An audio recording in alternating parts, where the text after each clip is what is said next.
गरीब बहू की खेती। छोटे से गांव में एक छोटा सा परिवार, जिसमें सुमन अपनी माँ के साथ रहा करती थी। सुमन के पिता का देहांत तभी हो गया था जब सुमन छोटी सी बच्ची थी और उसका पालन पोषण करने के लिए सुमन की माँ खेती किया करती थी। और अब ऐसे ही दिन गुजर गए और कुछ सालों बाद सुमन बड़ी हो जाती है। सुमन की माँ कुछ समय से बीमार रहने लगती है। तब वो सोचती है, हे भगवान, ये क्या हो गया। सुमन के पिता उसको बचपन में ही छोड़कर चले गए। मेरी भी तबीयत अब ठीक नहीं रहती। ऐसे में सुमन कैसे संभालेगी सब कुछ। अपनी माँ की हालत देखकर सुमन खुद ही पूरा खेत संभालने लगती है और खेती का काम करते करते वो अपनी माँ का ध्यान भी रखती है। तब उसकी माँ सुमन से कहती है, बेटा सुमन, मैं मरने से पहले तुम्हारे हाथ पीले करना चाहती हूँ और मैं चाहती हूँ कि तुम्हारी शादी हो जाए, जिससे कि तुम अपना घर परिवार संभाल सको। लगता है अब मैं थोड़े ही दिन की मेहमान हूँ। बस मेरे जीते जी तेरी शादी हो जाए बेटा।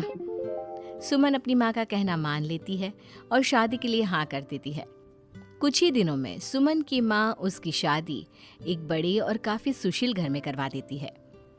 सुमन का पति सौरभ काफी भोला था, पर सुमन की सास अंजना उसके गरीब घर से होने से और कोई दहेज नहीं मिलने की वजह से सुमन को बिल्कुल भी पसंद नहीं करती थी।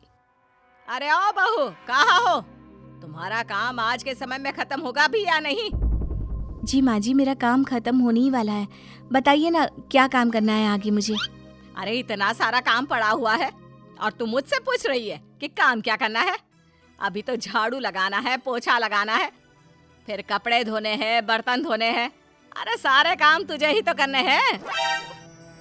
अंजना की आवाज सुनकर सुमन के ससुर आते हैं और कहते हैं, अरे ओ भाग्यवान, तुम बेचारी बच्ची पर ऐसे क्यों चिल्ला रही हो?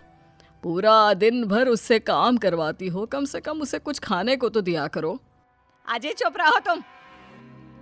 इस गरीब को उठाकर ले आए हमारे घर, वरना मैं तो एक से बढ़कर एक घर में अपने बेटे की शादी करवा रही थी। अरे जहाँ से ढेर सारा दहेज भी मिलता। भगवान जाने तुम्हें आखिरकार इस लड़की में क्या दिख गया। इसकी सुंदरता देखकर इसे अपने घर की बहू बना दी। ना कोई दहेज लेकर आई, ना कोई पैसा। खाली हाथ इसकी माँ ने हमारे मत्थे मार दिया, ऊपर से खुद भगवान के भरोसे छोड़कर चली गई। सुमन के ससुर चुप हो जाते हैं और वहां से चले जाते हैं। लेकिन ये सब सुनकर सुमन को बहुत दुख होता है और वो खुद से कहती है, हे भगवान, मुझसे क्या गलती हो गई। पहले तो बचपन में ही मेरे पिताजी को छीन लिया, उसके बाद मेरी माँ को छीन लिया और अब यहाँ पर आई तो मुझे मेरी सास प्यार नहीं करती। क्या लिखा है मेरी किस्मत में। अरे बहू सुन जरा। जी कहिए माँ जी। मैंने सुना तुम बहुत अच्छी खेती करती थी, तो मेरी बात कान खोलकर सुन। तो कुछ लेकर तो आई नहीं, पर अब से तुझे हमारी खेती में काम करना होगा। वैसे हमारे पास किसान है, पर उनको इतने सारे पैसे क्यों दे? अब जब तूने इतनी अच्छी खेती की हुई है तो हमारी खेती तो तू संभाल ही सकती है। इसलिए अब से तू सिर्फ और सिर्फ हमारे खेत में काम किया करेगी और कहीं नहीं। ठीक है माँ जी, जैसा आप चाहें। इसके बाद सुमन घर के साथ साथ खेत का भी काम करने लगे। वो सुबह घर का काम करके खेत में जाती और खेत का काम करके घर आती। इसी के साथ उसकी सास उस पर इतना ज्यादा अत्याचार करती है कि उसका 3 टाइम का खाना 1 टाइम का कर देती है, जिस वजह से सुमन काफी कमजोर हो जाती है। उसकी तबीयत खराब हो जाती है और खराब तबीयत की वजह से एक दिन सुमन अपनी सास से कहती है, माँ जी, आज मेरी तबीयत ठीक नहीं लग रही और फसल काटने का भी समय हो गया है। अगर आप 1-2 मजदूर मेरे साथ रख देती तो काम जल्दी हो जाता। कोई मजदूर तेरे साथ नहीं लगाए जाएंगे। चुपचाप से जा खेत में और जाकर खेत की कटाई कर। इतना बोलकर अंजना अपने कमरे में आराम करने के लिए चली जाती है। सुमन खेत के लिए निकल जाती है। सुमन को खेत की ओर जाता देख अंजना खुद से बोलती है, जरा आज मैं भी तो देखूं कि ये काम कैसे करती है। इतना बोलकर अंजना अपनी बहू पर नजर रखने के लिए उसके पीछे पीछे खेत में जाती है, जहाँ वो देखती है कि सुमन बीमार अवस्था में फसल की कटाई कर रही होती है। ये देखकर उसे बड़ा मजा आ रहा होता है।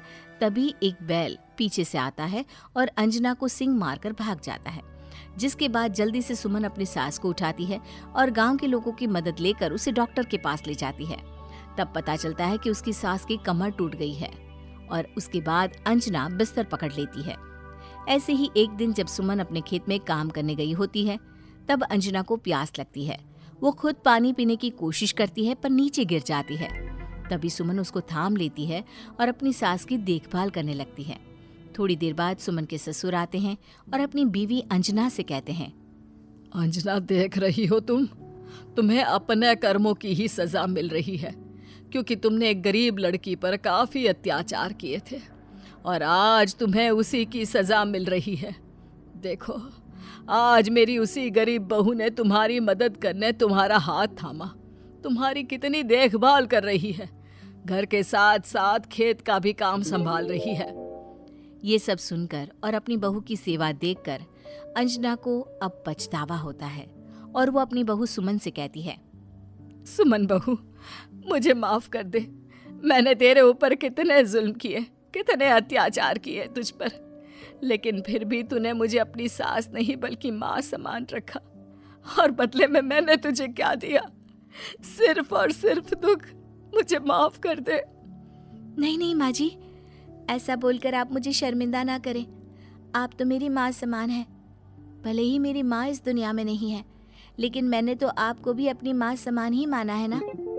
पर बहू, मैंने तेरे साथ इतना गलत और बुरा बर्ताव किया और तूने एक बार भी मुझे पलटकर जवाब नहीं दिया।